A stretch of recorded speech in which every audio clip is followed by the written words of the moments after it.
Okay, ladies and gentlemen, namaskar. It's a real pleasure for me to be here. It's my second time in India discovering the amazing clean tech and hydrogen economy and community. I have 20 minutes of keynote to present to you what we are doing with this book. If the presentation can start from the beginning, it would be amazing indeed. So to present you the book we're working on, which is called Vadis Clean Hydrogen. The idea basically behind this book is quite simple. The idea is to say, okay, there's plenty of reports on hydrogen globally everywhere being published, but we need a one-stop shop, if you like, or a one-stop book that could possibly make everyone understand what hydrogen is all about in a short read. So basically this book is less than 100 pages, and within it we are trying to cram in a lot of original research, a lot of new findings, and a lot of possibly new ideas. So basically, I think we need to remember why we're here. That's something we don't talk enough about in hydrogen conferences. We always talk about the trillions, the billions, and the likes, but oftentimes we forget why we're here. The reason why we're here is first and foremost to decarbonize the hydrogen industry itself. Today's hydrogen, of course, is dirty all around the globe. This data comes from the very latest report from the International Energy Agency. So basically, as you can see, 2.2% of the global greenhouse gases emissions coming from the hydrogen sector. That doesn't make hydrogen in itself a solution for the climate. And that is the starting point of the narrative of many people around the world who are actually stalling the energy transition.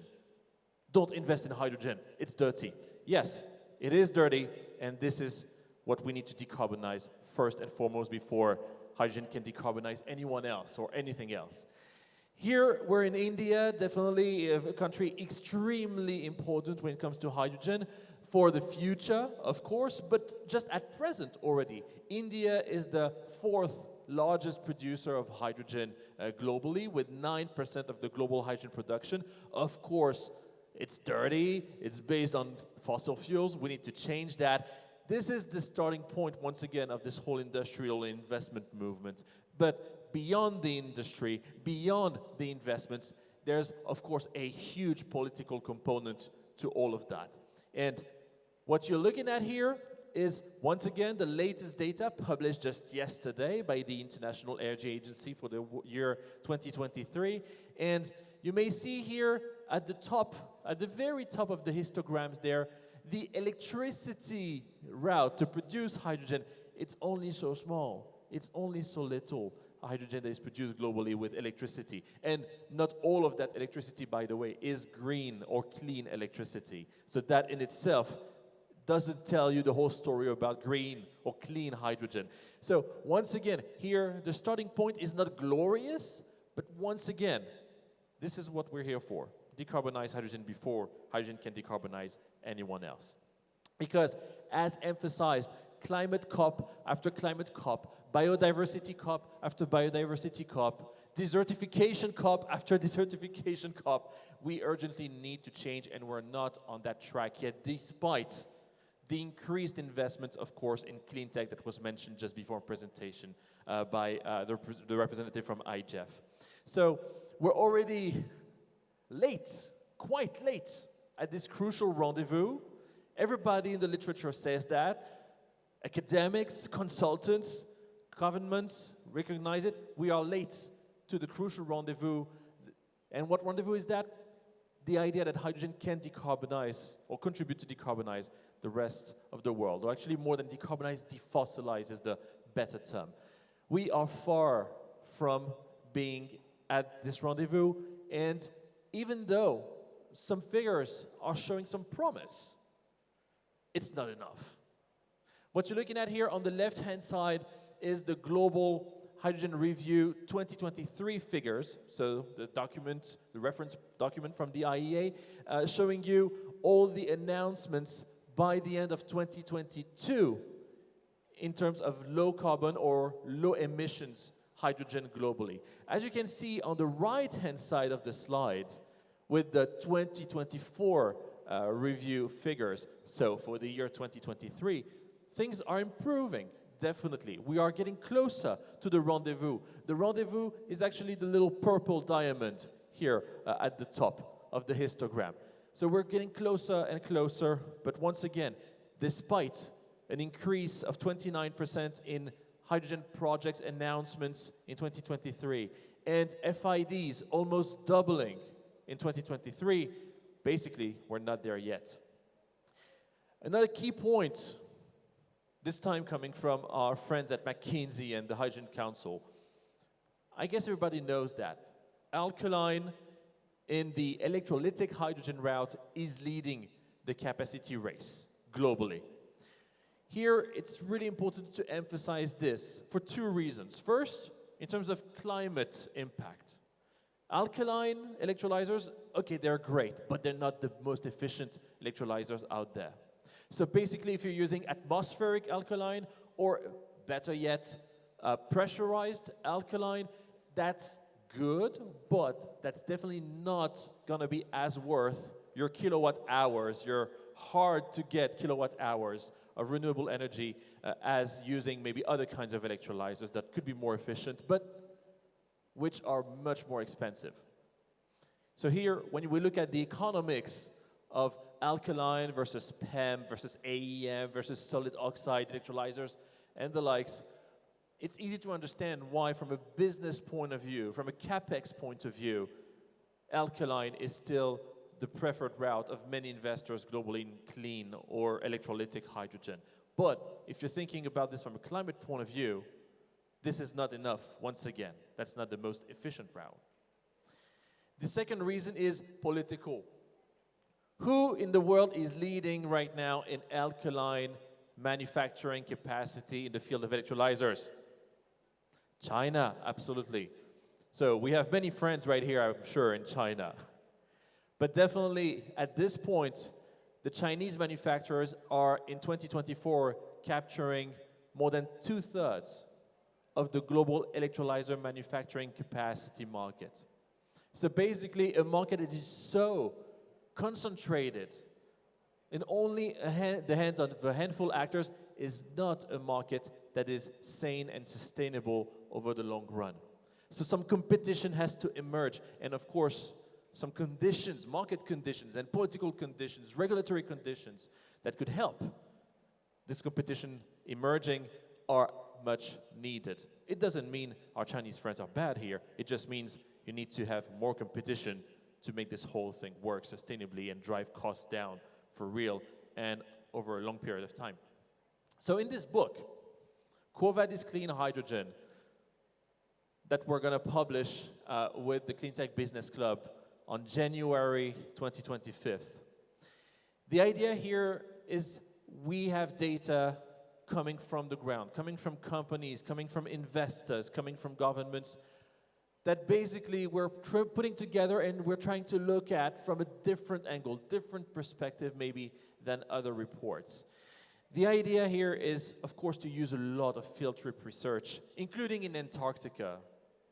It's not good for the carbon footprint, I agree on that point, but you've got to go everywhere where hydrogen takes place. There's many original findings. I can't get into the details of everything. I've put together more than 50 slides for you today, but I only have 20 minutes, so I apologize for the superficiality of some of my presentation. But in this book, you will find 10 key messages to actually call and foster action, including in Antarctica, absolutely. So, the way we look at this is a hydrogen mosaic. That's a concept I've developed over the past few years. The idea is to say that hydrogen can only be tackled from a systematic point of view. There's plenty of connections all across the industry, the political aspects, the environmental aspects, the regulatory aspects, the health aspects, and many, many, many more. How do you put all of that together to actually build a hydrogen strategy at global level that can really deliver change and not just deliver greenwashing? That's the main question that we're trying to answer, or at least provide a number of ideas in this book and in this research. So, the main message from the book, and you might say it's a bit theoretical, but we're trying to make it practical indeed in the book and in this presentation moving along. We need to have a systematic approach. What does that mean? Well, I look at hydrogen and have been looking at hydrogen for many, many, many years from the geopolitics aspect. So it might be a little bit different from some of you in the business sector, or maybe in finance, or in engineering, but really we are living in times that are extremely interesting, and not just because some parts of the world are on the brink of a total war. Here, I'm calling everyone here who's in favor of a democratic approach of governance to look at the times that we are in. 2024 and 2025, these 2 years together, they are the biggest democratic sequence in history. Never in history have as many people and as many countries voted for either general, parliamentary, or presidential elections at the same time. Building, whether we like it or not, whether you're in favor of a deglobalization movement or not, building basically a community of discussions that basically all have an impact on one another. So here are the countries that have voted already in 2024 or who will vote in 2024. And these are the additional ones in 2025. This is very important. Basically, 2/3 of the countries that do have a hydrogen strategy at the moment are being called to the votes right now or next year. So debates around like a carbon tax or subsidies for renewables or for hydrocarbons or for hydrogen, this is of course front and center in all of these policy debates going on at the moment, deciding on the future of the energy strategies, infrastructure strategies, master plans and whatnot of those countries in which you have these democratic debates. And even in the countries that are maybe less democratic, if not autocratic, you also have these debates. Not in the same fashion, not in the same arenas, not in the same way, but you also have this debate. They all fuel and feedback one another. So, 71 countries making together 55% of the world's population, 59% of the world's wealth creation, and 45% of the world's greenhouse gases emissions. These are the people who are now debating what the future in their own country will be. Here, I want to stress one thing, and in this book we are stressing this pretty much. The geopolitics of hydrogen, they start with the local. It's not just like big politics. It's not the same as big oil. There's no such thing, at least not yet, as big hydrogen. Big H2, it doesn't exist. It all starts from the local. It all starts from local initiatives to build a gigafactory, to decarbonize a neighborhood, to decarbonize a community, a region maybe, a province. That's how it starts, with local people driving change. Because that change with hydrogen is hard. It's costly, it's difficult technically speaking, and politically speaking, there's plenty of things that are lacking in terms of regulation, in terms of permitting, etc., etc. So basically, if you really want to go into hydrogen, you really need to have something that drives you. And most times, it's local dynamics that drive people more than global dynamics. So what we know and what we see more and more is that hydrogen is likely to re-centralize, not just local, but global as well, energy geopolitics. What do I mean by re-centralize? I mean, okay, we know that it's been said by so many people, so many reports, so many institutions, hydrogen, basically anyone could virtually produce hydrogen because anyone could virtually produce renewable energy and then with an electrolyzer produce hydrogen anywhere in the world with different, of course, degrees of efficiency and costs. But virtually anyone could harness that. What we are seeing is that the magnitude of investments that are needed in R&D, in infrastructure development, and thereby in building the hydrogen system is so big that even if most of hydrogen initiatives are local, coming from the grassroots part of societies, it's actually going to work only if there's a global movement around it. So indeed, projects are growing globally. We see that. Whether you ask the IEA, McKinsey, Roland Berger, or any academic right now in the world working on hydrogen, yeah, projects are still growing globally. There's a lot of pessimism. There's a media bubble of pessimism around hydrogen globally, but it's still growing. In spite of macroeconomic challenges as well, beyond the policy. The macroeconomic challenges I'm referring to here are the increased cost of capital globally, or basically the increased inflation rates in many geographies, which of course have an impact then on the LCOH, the levelized cost of hydrogen, all across the world. So in spite of all of these macroeconomic challenges, you see that projects are moving along, are moving forward, and particularly giga projects, hydrogen production projects of, we're talking about low carbon or low emissions hydrogen here, at gigascale, they are reaching FID or they're reaching FEED stages, meaning that we're getting closer and closer to getting gigapocs. Gigapocs, what does that mean? Giga proof of concept. Basically, there's one gigapoc that we need to talk about, indeed. And I'm sorry, this project is not located in India because, well, in India at the moment, there's no giga scale project that have reached either FID or FEED stages. There's a lot announced, but no FID, no FEED. We need to talk about other places in the world, and we'll go to the Middle East and Saudi Arabia to actually find this first gigapoc, which is supposed to be delivered by 2027. But first, maybe a stop by India, of course, since we're here. All across the literature, once again, the figures, the prospects, the investments, it's quite consistent. There's a potential in India, there's a drive in India, and now, of course, thanks to the National Green Hydrogen Mission, led by Prime Minister Modi, of course, there's now a framework for all of this to actually blossom. What's special, though, about India, that's really like an India special, it's how many biomass-based hydrogen projects there are in India. This is really something that I haven't seen anywhere else in the world, in any other geography, at least to that extent. Here, that's what you see on the right-hand side of the map.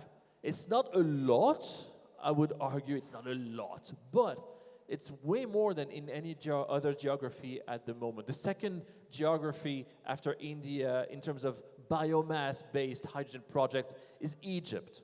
And in both cases, India and Egypt, what we see is that there's this connection between, hey, let's build hydrogen economy with a biomass production route, because this could unlock, in terms of public policy, water sanitation and other kinds of garbage and waste management strategies and policies, basically providing good things to the society way beyond mere energy production.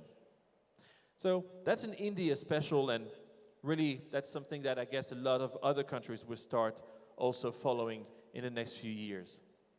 Another reason why India is so important, of course, and that is a takeaway, if you like, a result of India's presidency of the G20 last year. It's this IMEC project, this India, Middle East, Europe Economic Corridor, in which hydrogen is, according to what's been signed last year and what's been propelled this year in support of this project, quite important, or it's supposed to be important. But, of course, here we have an issue that was unexpected, so to speak. Last year, when IMEC was agreed to at the G20 summits, it's, of course, what's happening in the Middle East. It's going to be tough right now in the current geopolitical situation in the Middle East to envisage an economic corridor going through Israel at the moment from Jordan. But that may change, but at the moment it's going to be complicated. I'm reaching the end of my 20 minutes and I haven't covered half of those slides. So I don't know how much time I can go over, but of course, out of respect, maybe I will distillate a little bit of my research and what's in the book in the following sessions all across today and tomorrow. But as you can see, or as you will see in January, there's plenty of things in the book talking about hydrogen electrolytic analysis, talking about the geopolitics of it, talking about how Saudi Arabia and the first gigapuck at NEOM is bound to change a lot of things. By the way, there's already 400 megawatts installed at NEOM. It's not operational yet, but in terms of concentrated installed electrolysis capacity globally, this is already the largest electrolysis project in the world, larger than what they have in China with Kutsa, for example, in the Xinjiang region. So there's plenty of countries that have a hydrogen strategy. As of August 2024, 90 countries now have a hydrogen strategy or roadmap. So the world is changing once again. There's a lot of emulation all around the world. And we can classify these countries. We can basically make sense of this data. That's what the book is about. In the book, you will see that G20 peoples demand policy change regarding the climate because they understand the urgency of major climate action. You will see how India fares actually very high in this kind of reasoning and policy developments. You will see that the connection between hydrogen and environmental policy is also now being made more and more in more and more geographies around the world. You will see that G20 people support giving rights to nature or giving rights to future generations, changing the framework in which we need and we think the hydrogen development.